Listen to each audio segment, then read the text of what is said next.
And with so many school districts preparing for remote learning, internet access, as you'd well imagine, is a huge piece of that puzzle, and it's not equal for all.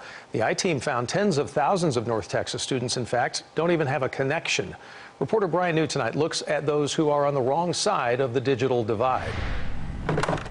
Flip, press, connect. For many, that's all it takes to access the internet.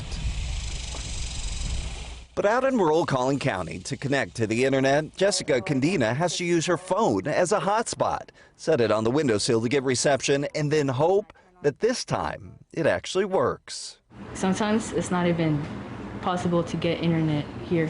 Last spring, when schools were forced online, the McKinney North 10th grader fell behind. She missed Zoom calls, couldn't download instructional videos, and at times, her internet connection wasn't even strong enough to email in her homework. I really think they just think it's like an excuse not to do my work or just, not to like turn it in or something. With classes beginning yet again online this fall, her mother is worried. I'm afraid that they're going to end up failing just because of the lack of internet that we are not able to get. According to a Dallas Fed report, nearly 1 in 3 households in Fort Worth and Arlington do not have fixed internet. It's even worse in Dallas. At 42%, Dallas has the worst connection rate among major cities in the country. To solve the problem, local school districts have spent big bucks to buy small mobile hotspots.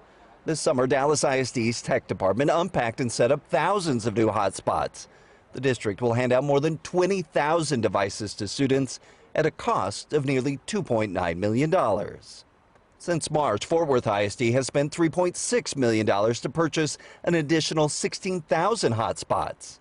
Other districts like Plano ISD, along with mobile hotspots, are setting up Wi-Fi spots at schools where students can connect from the parking lots.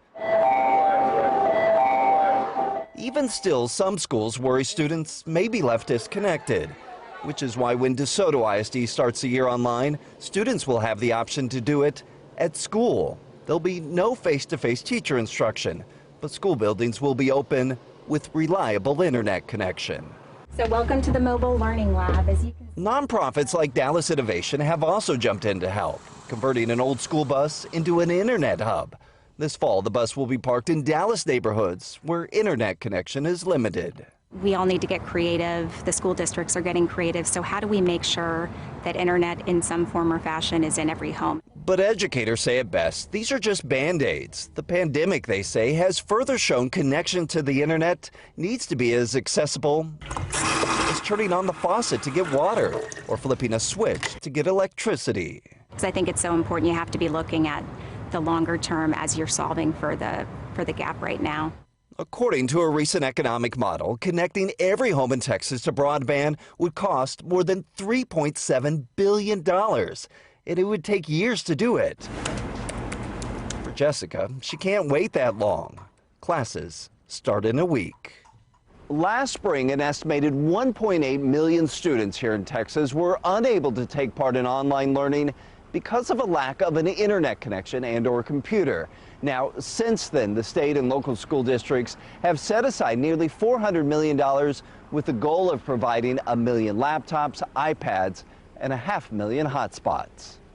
With the I-Team, Brian New, CBS 11 News.